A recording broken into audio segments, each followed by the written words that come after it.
Well, happy President's Day. We're looking to make our own president here in California. But on this President's Day, while America's still united with 50 states, including California, Marjorie Taylor Greene, the famous Congress member out of Georgia, called again for national divorce. We're going to show you what she said and what the reaction is, and we're also going to clear up some misinformation. We are from California, and we love California values. We love LGBTQ people. We love immigrants. We love many languages being spoken here. We love gay people coming here for refuge. We love looking at new sciences. We love believing in climate change. And so we love liberal values, and we do consider ourselves liberals. But the law is the law. And the law says things, and then it doesn't say other things. And you can't just say, I'm sure the law says that, when it doesn't. That's not how the law works. So unfortunately, we're going to have to be correcting a bunch of liberals today. Sorry, liberals, we're liberal too, but you massively got the law around secession wrong again, and we're going to clear it up for you. We are liberals. We love you, but we're also secessionists, and we can't allow you to spread misinformation. So we're going to clear it up for you and show how a bunch of liberals got it wrong today again. Sorry, didn't want to do it, but we have to do this because if California is going to become independent, liberals actually need to know the law around secession and what it says and what it doesn't say. Also, we were accused of horrible things like Marjorie Taylor Greene was today, so it's unfair, and we'll cover that in a second. But first,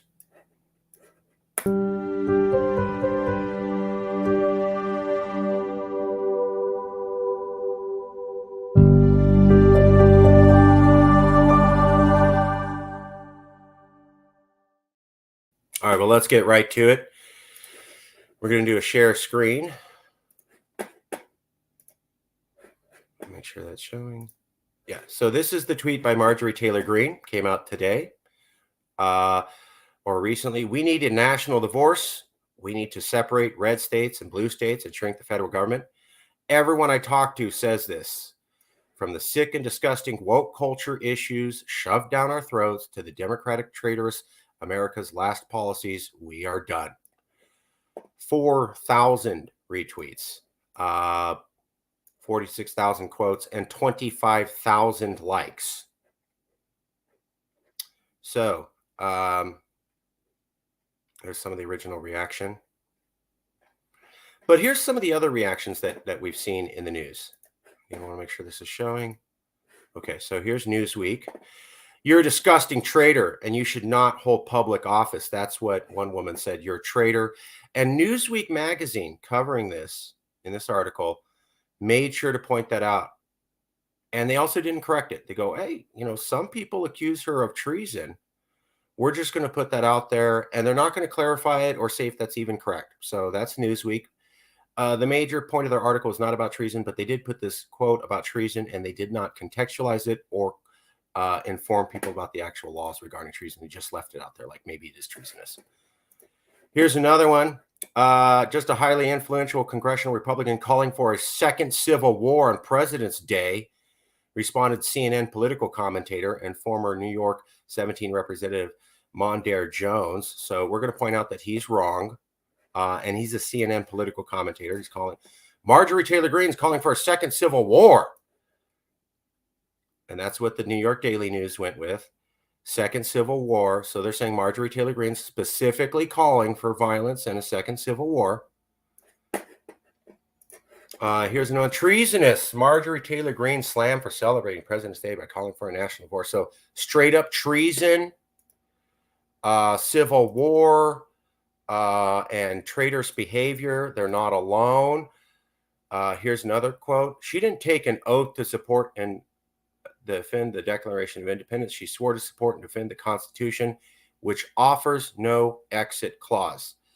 So because she said this, she's being unconstitutional. That's one person's opinion. Here's another one. This is treasonous, period. Here's another one. Well, that's treason and disgusting. Here's another one. Well, when is enough enough? Code for rebellion or insurrection. So she's writing, Marjorie Taylor Greene is supporting rebellion and insurrection along with treason. That's what the claims are. I'm not going to be nasty. I'm just going to ask if you think this is something a United States congressional representative should be saying. No matter how upset my fellow Americans are, no sane person wants to be embroiled in a civil war, and that's exactly what would happen. So Marjorie Taylor Greene calling for violent civil war and not really doing her job as a United States congressional representative. Sounds like treason to me. Ellen Barkin. I liked Ellen Barkin. She was a great actress. That's called division. That's called dividing the country. MTG, surprisingly enough, was elected to unite and represent all constituents. Huge fail there. I want to handle this real quick. MTG was elected to unite and represent all constituents. Huge fail there. I'm just going to ask if this is something United States congressional representatives should be saying. Absolutely, yes. Marjorie Taylor Greene was elected to represent the people who voted for her in Georgia and nothing else. And if she said certain things and had certain motivations in a certain political slant and people voted for her, they are expecting her to continue that political slant in office. So actually, as long as she's doing what the voters who voted her in like, she absolutely is doing her job as a congressional representative. It is not to represent all of America. She's from Georgia. She doesn't know California. She doesn't know Illinois. How is she supposed to represent it? She represents her district, period. She doesn't represent all of America. She doesn't represent American unity. She doesn't represent diversity. She represents the people who voted for her in her district, and they expect her to continue to say things like she had said in the past. So you are totally wrong, Terminator LX. She is doing her job. You may not like it, but that's absolutely her job. MTG was elected to unite and represent all constituents. No, she wasn't. She was elected to represent the people who voted for her. And in America, you have winner-take-all elections. That's why nobody in the rest of the modern world does it this way. One side wins and the other side's told to go screw off. That's how American elections are done. So when she won, she ran on a political slate. If you do not like her slate, she doesn't have to do anything for you. She doesn't have to reach out to the other side, the Democrats in her district at all. That's not how things work at all, period. So totally wrong again. Again, you may not like her, but she's doing her job. Represent your constituents. Some of her constituents like the way she talks. You may not like that. You may not like her. But there are people where she's from who talk just like her, and she is doing her job. Sorry, that's her job. There's nothing about representing all of America or uniting people or representing diversity. Nothing in there as her job. Nothing. You're a traitor. Let's get back to some more. This is just Civil War 2.0, or did I miss something? I do solemnly swear to affirm that I will support and defend the Constitution of the United States against all enemies, foreign and domestic, and I will bear true faith and allegiance. So she's violating her oath. And what really bothers me is this is a professor. This is Dr. Hannah Pethrin. And she's like, is this a civil war? No, Hannah, it's not. So let me show you. Okay, so now that we've covered some of the comments, Marjorie Taylor Greene, you are committing treason. You are committing sedition. You are committing insurrection. You are not doing your job as a Congress holder. This is unconstitutional. You should be removed. Let's find out if that's true. We'll take a look. I'll show you the law directly. You can determine for yourself. And the reason that we know this is that we were accused of all the same things people are accusing Marjorie Taylor Greene of. So in 2016, us liberals were being called all the same nasty stuff Marjorie Taylor Greene's being called now. So 2023, all the criticisms against Marjorie Taylor Greene, you're treasonous, this is sedition, you're violating the law, the federal government's going to get you. They said all the same stuff about us liberals in 2016. So there's no difference. The year is different. The political slant that we take is different. We're liberals. She's conservative, maybe alt-right. But the arguments against her are the same ones they argued against us. So when we said this, we were bad liberals. When she said it, she's a bad conservative. Okay. Make sure that's showing. Yeah, so here's the first one. Cornell Law School is one of the best law schools in the world. Treason. According to the United States Constitution, Article 3, treason against the United States shall consist only in levying war against them or in adhering to their enemies, giving them aid and comfort. No person shall be convicted of treason unless the testimony of 2 witnesses. So, did Marjorie Taylor Greene say, let's commit war against other Americans or against America's self?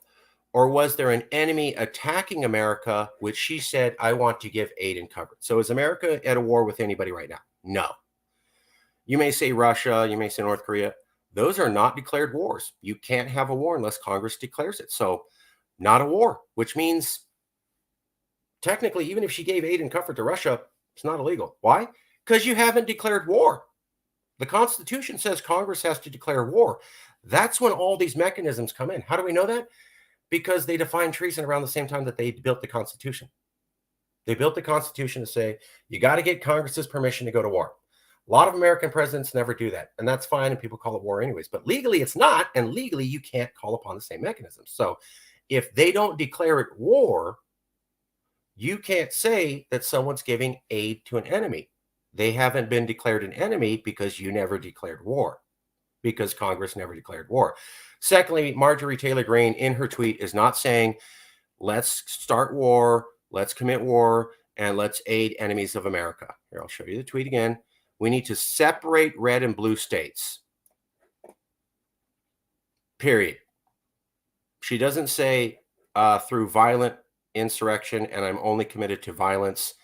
By the way, Russia, China, North Korea, can you help us out? That's nowhere in here at all.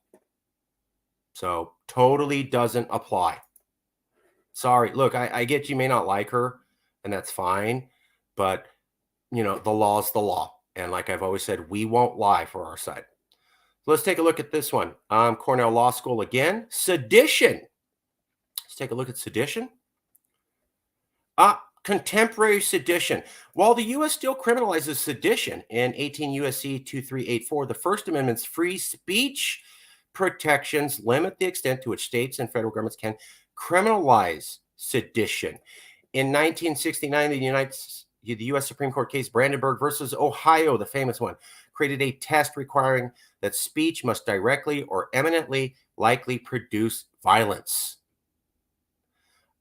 They do prosecute people for sedition for terrorist plots, where you say, I want to blow up this specific building. I have got bombs or explosive material. I have identified a location. I have listed some plan as how to get them. I have a team with me. Let's go back to what Marjorie Taylor Greene says. I don't see any plans for blowing up a specific building or discussion about explosives or working together to do that. So there's nothing there. Secondly, the First Amendment's free speech protections limit the extent to which states and the federal government can criminalize sedition. You may not like what she's saying, but that's free speech. Bunch of liberals got it wrong. All right, let's go to insurrection or rebellion. Whoever incites, sets on foot, assists, or engages in any rebellion or insurrection against the authority of the United States or laws thereof, and who gives aid or comfort thereto, shall be fined under this title or imprisoned. Engages in rebellion or insurrection against the authority of the United States and laws thereof. Does she say anywhere in here, let's ignore the federal government laws, let's ignore the role of Congress, let's ignore the entire federal system, let's ignore the Constitution, let's just violently get out there and start shooting people? I don't see it. And I've watched her other speeches. She's very careful to never say that.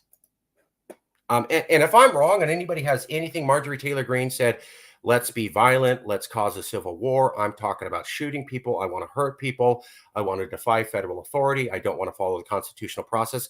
Please send it to me and we will post that up. We'll make a whole show about how she's a bad person because she said that. To our knowledge, she's never said anything of the kind.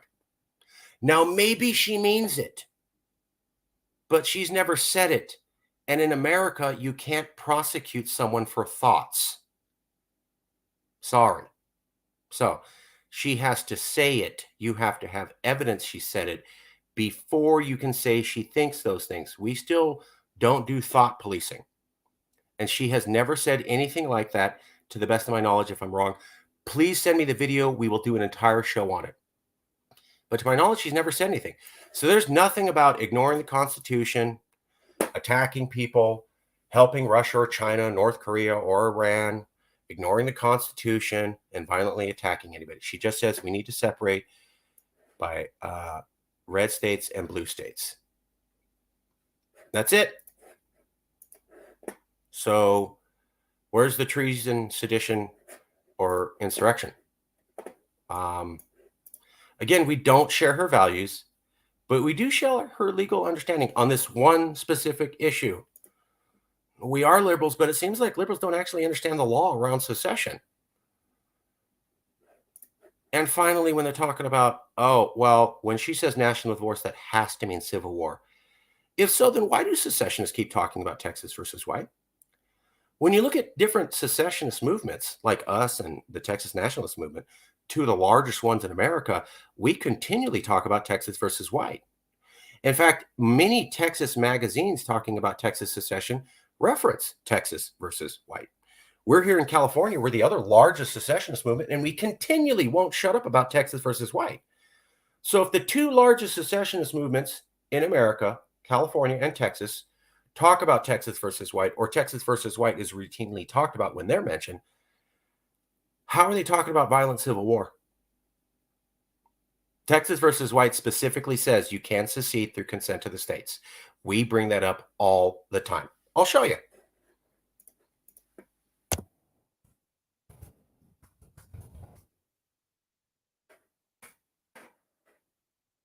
Here you go. Took about 12 seconds to find. There it is. I typed that in, Texas versus white, consent of the states. It took about 10 seconds. States do not unilaterally have the right to secede from the Union. True. And the United States, perpetual, indestructible union. There you go.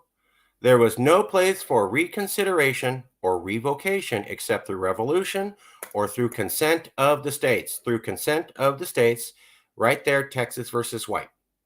This is the only Supreme Court case to directly deal with secession, and it says you can secede through consent of the states. When we talk to people on national divorce, they're talking about consent to the states, an agreement amongst the states that certain states could leave. That is routinely what the Texas national, what articles about Texas talk about, and that's routinely what we talk about.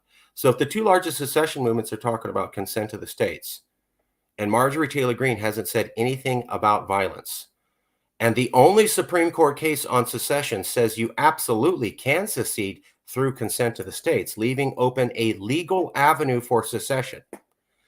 And the fact that the Constitution is silent on secession. Constitution's dead silent on secession.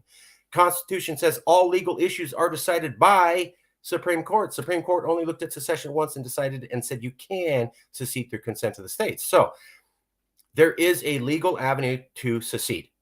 You can't unilaterally secede, but you can secede with consent. Marjorie Taylor Greene never said unilateral violent secession. If she did, please send it to us. We will post that up. But until you have proof that she says that, a lot of people talking about national divorce mean consent of the states under Texas versus white. So how is she talking about civil war or sedition or treason or insurrection? She didn't declare war. She didn't say don't follow the federal statute. She didn't say be violent. She didn't say attack other people. She didn't say I mean civil war specifically, and that the Constitution's silent on secession, and that the Constitution says that legal disputes are settled by the Supreme Court, and the Supreme Court said there is a legal avenue to secession through Texas versus white. So how is what she's doing illegal? Again, we're liberals. We love California values. We do not share her values, but how is what she's doing illegal? 3 different major newspapers said she's doing that or suggested it. Lots of people, including professors, are going out there saying this. Looks like everybody's dead wrong. And this is important for Californians. If we're going to secede, how are we going to do it when so many people have the law misinterpreted? Think about that, California. How are we going to secede when everybody thinks what we're doing is seditious or treasonous or insurrectionist, and it's none of the kind and not even close? something to think about.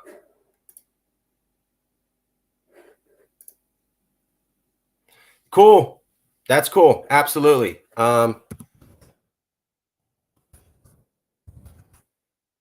We like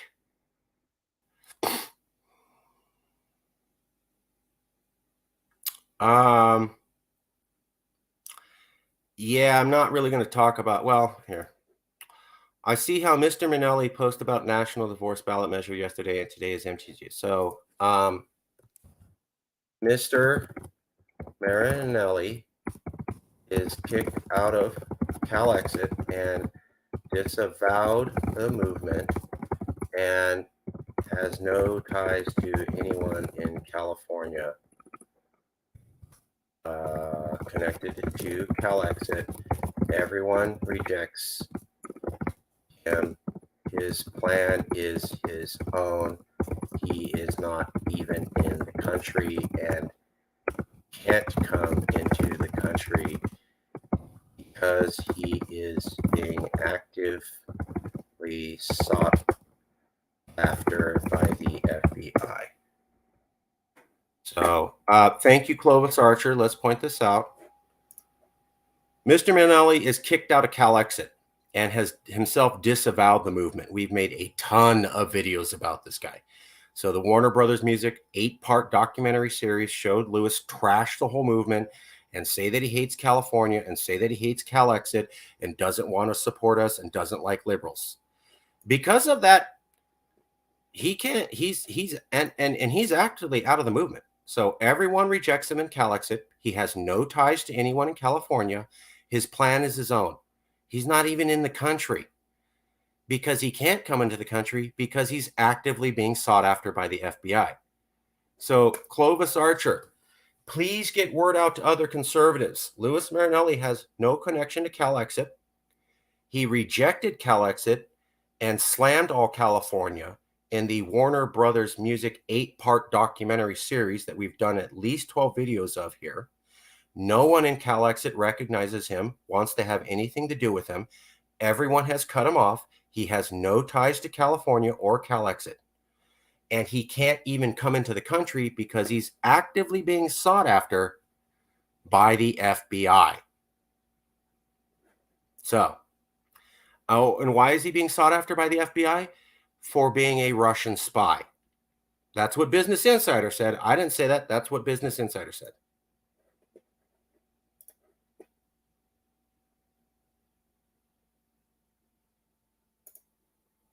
Okay. Well, we'll see. So June is a long ways away.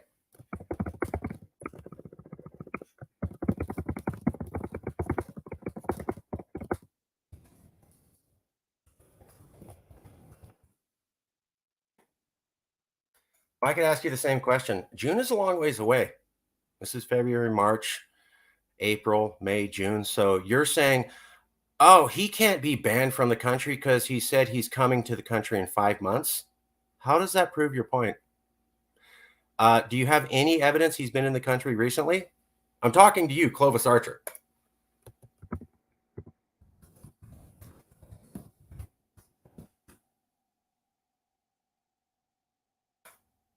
Questions for you. So I just spoke to him. He's going to be here on June 14th. That's months away. How does that prove he's been in California recently? Do you have any evidence he's been in California recently?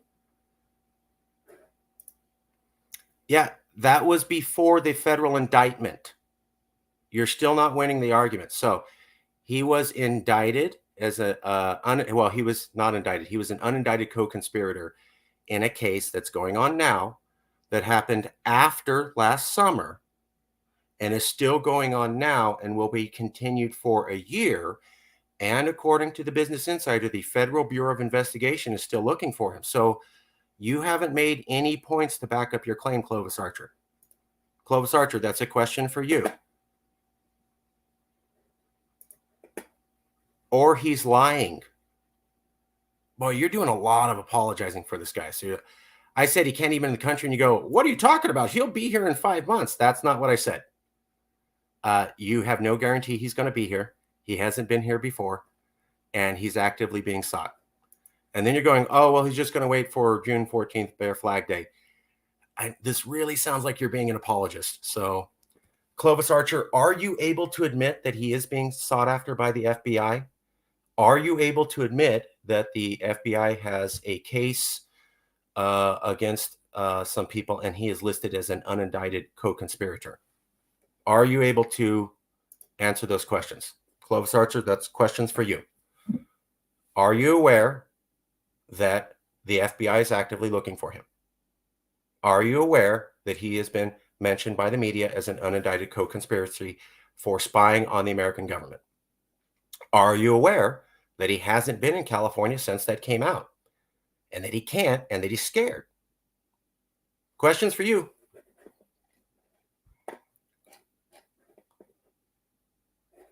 Clovis Archer, that's a question for you. Okay, well, looks like after I poke some holes. Yeah, but Clovis Archer, you're not answering the questions.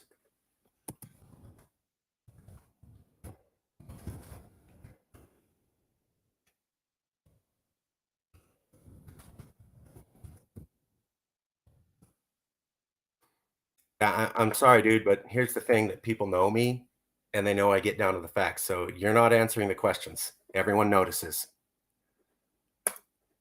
No, he could already be here, man. So I just asked you straight up, are you willing to acknowledge? Here, I'll type it out.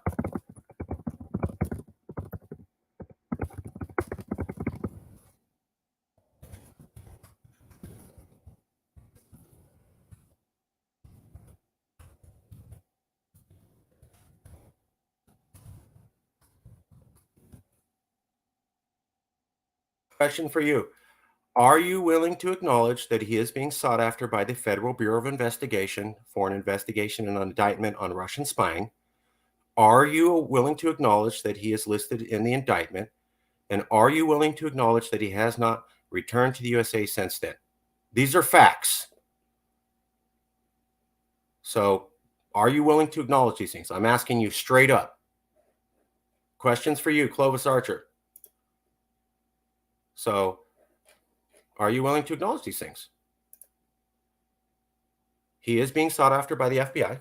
He is listed in the indictment, and he hasn't returned to the USA since. And this is kind of ridiculous. You're like, oh, I just spoke to him. He'll be back in June 14th. That's not now. And then when I called you out on that, I go, oh, he was here last summer. That's before the indictment. And when I called you out, I go, oh, well, he's waiting for on Bear Flag Day. Oh, actually, what I meant was he is waiting for a visa for his wife. How come you gave two different answers?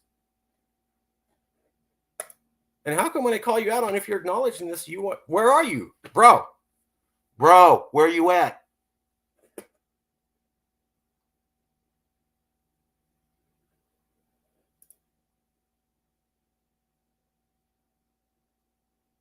Okay, so you did acknowledge it. Not all the questions I asked. Are you willing to acknowledge the FBI is looking for him, and he hasn't returned since? Additional questions for you.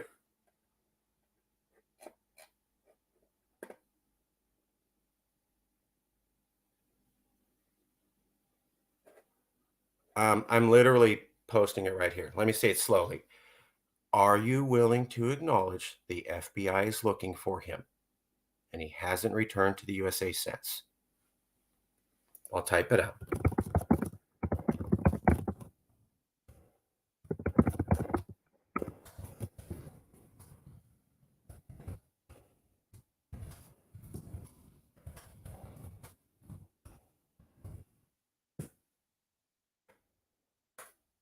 Question for you. Clovis Archer, are you willing to acknowledge the FBI is looking for him and he hasn't returned since?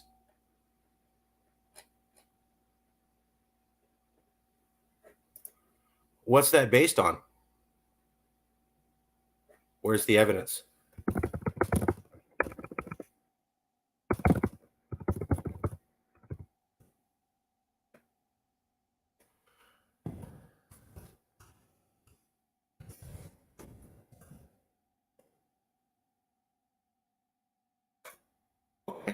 If what you're saying is true, where's the evidence? You're saying he's a witness for the FBI. Where do they say that? You're not answering the question.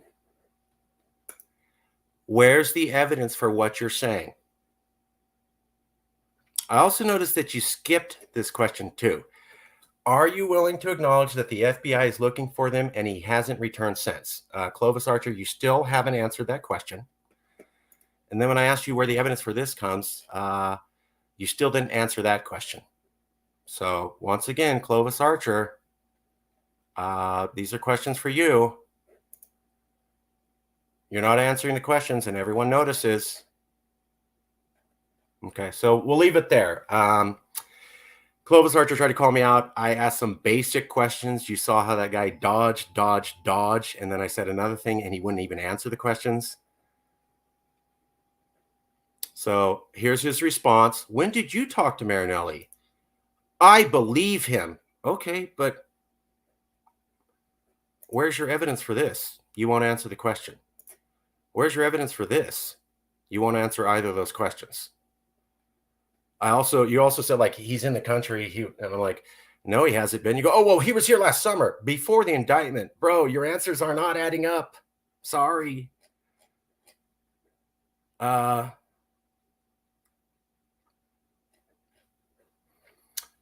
Email me.